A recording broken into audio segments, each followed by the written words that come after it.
So for today's video mga guys, lulutuin natin si Boss Madam ng creamy mushroom ginger chicken.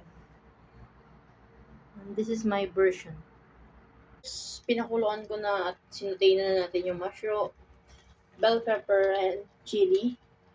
At the same time, nilagay na natin yung butter.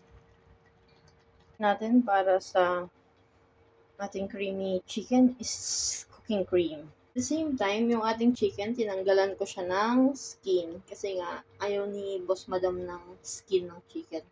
Especially ngayon kasi naiwas talaga siya sa skin ng chicken para iwas mga pimples. So, this is it. Ilalagay ko na yung ating chicken.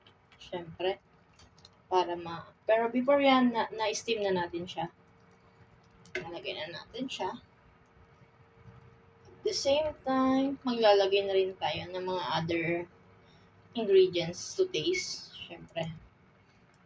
Nandiyan na yung Maggi, Ajinomoto, salt, pepper, and yung special garlic powder and special herbs from Saudi.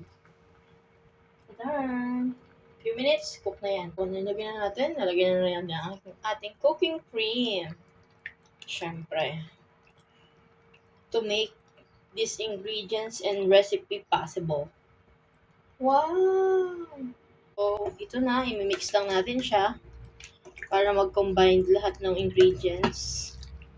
Siyempre. And para manuot yung lasa ng ating mga ingredients sa ating chicken. After that, maglalagay na tayo ng pepper, salt, Maggi, or anything na gusto nating i-add para maging masarap yung ating recipe. Shout out sa'yo, Boss Madam! Ito na! So, ito na nga. Mag-start na tayo maglagay ng ating ingredients from Saudi. Wow! At syempre, lalagyan natin yan ng konting basil leaves.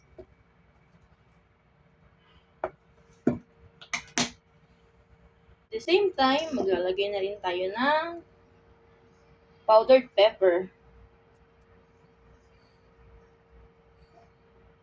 Mag-a-add din ako dito ng 1-piece chicken cubes. And then, mekos-mekos na yan. At the same time, mag-a-add na rin tayo ng ating bit of salt. A little bit of salt. Sana all are inday. Oops, bawal bitter.